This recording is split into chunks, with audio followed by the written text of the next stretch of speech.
Marlton Sherman visits his son's grave. 8-year-old Harry was his only child.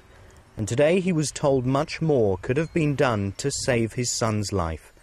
Harry Sherman had quadriplegic cerebral palsy, and one night last April, after a coughing fit, he stopped breathing. His father gave him the kiss of life and called 999. But when the paramedic arrived, he refused to take over, giving Harry no treatment at all, leaving his father to continue mouth-to-mouth in the back of the ambulance. When they arrived at Colchester General, Marlton Sherman had to carry his son into A&E himself, still giving him the kiss of life. But Harry Sherman never regained consciousness. Alan McFarlane didn't attend the hearing, but he told investigators the reason for his behaviour was that he was scared. Mr. Sherman had been aggressive towards him, but the panel rejected that suggestion, saying the paramedic's conduct fell woefully short of what was expected of him. His shortcomings were of such magnitude he could not be permitted to work as a paramedic anymore, and he was struck off. In a statement, the East of England Ambulance Service said, as soon as we became aware of this tragic incident, the ambulance crew involved was suspended and an investigation launched. Both are no longer in our employment. We offer our sincere apologies and condolences to Mr. Sherman and his family over Harry's care. Harry Sherman was a very frail little boy, but his parents feel they were cheated out of precious years with him. Joel Mapp, BBC Look East, Colchester. Well, let's speak to Harry's father, Marlon, who's in Colchester now. You believe that Marlon could have been, that Harry could have been saved if the paramedics had acted differently?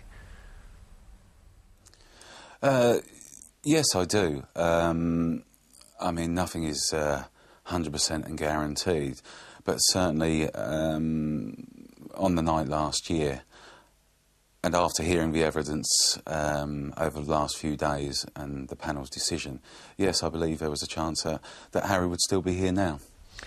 Of course, the panel has made its decision, and that in some way justifies what's been going on, but actually it doesn't do the one thing that you would like, and that is to bring Harry back. Certainly, yeah.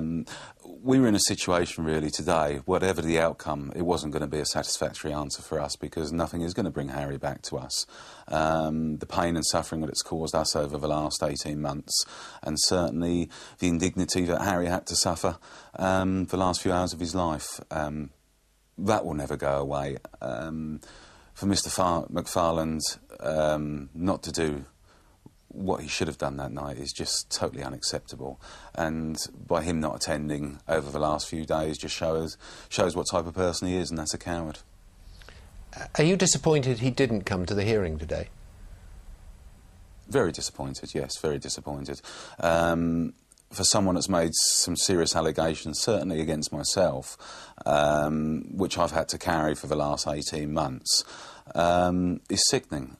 He's obviously made these allegations as well after the event has occurred. At the end of the day, he was incompetent, didn't do his job, and decided that he was going to play God along with his colleague David Hughes. And the result of that is the lack of care and attention to my son when he needed it. It was left to me to perform the duties of a paramedic, and I'm not a paramedic. I could only do what I could do, and that's the best for your child.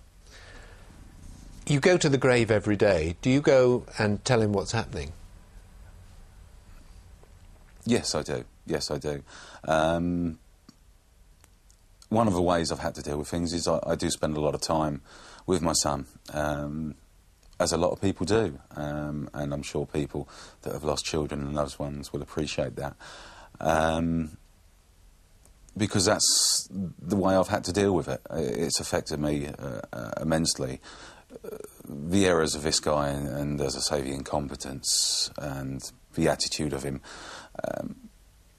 I'm lost for words, really, at times, Stuart. Mr. Sherman, we'll have to leave it there. Thank you very much for being with us this evening. A royal engineer from Essex who was killed clearing bombs in Afghanistan had spoken to the BBC a week before he died and said it was a nerve-wracking job. Corporal Loren died on Sunday.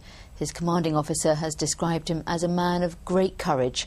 His family has since given permission for the footage to be reused. This was Corporal Loren at Camp Bastion in Afghanistan, describing his job to the BBC the week before he died, doing it. we work alongside IDD, which is the Improvised Explosive Devices Disposal Teams. So my team goes out and we look for these roadside devices and pressure plates and so on and so forth, so that they can be disposed of. Corporal Marlton Thomas was from 3 Engineer Regiment based at Carver Barracks in Wimbish in Essex. He was killed on Sunday clearing a route in Goresh in Helmand Province.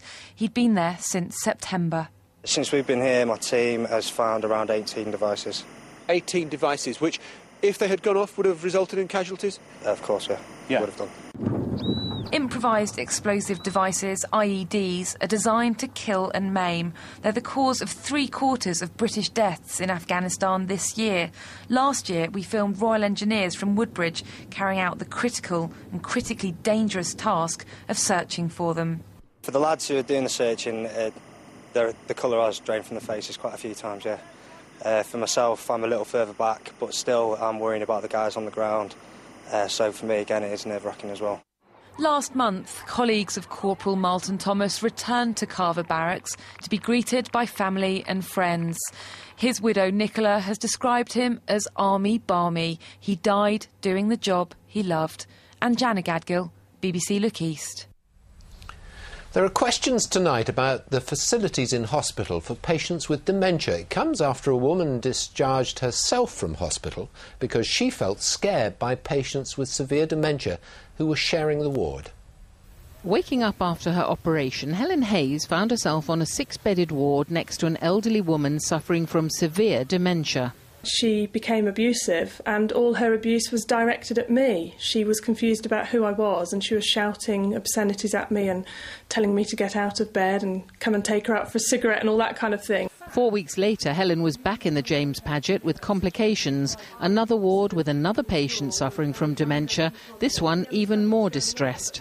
She removed a blanket from a sleeping lady in another bed, put the blanket on the floor, urinated on the blanket, and then dragged the blanket back, put it in her own bed, and then got into bed. Helen was so scared she discharged herself from hospital. The James Paget told us today, like the majority of acute hospitals, we do not have specialist wards set aside solely for the care of people with dementia, but will admit these patients to the most appropriate bed to meet their clinical needs. But the figures speak for themselves. 1 in 4 hospital beds are occupied by people with dementia.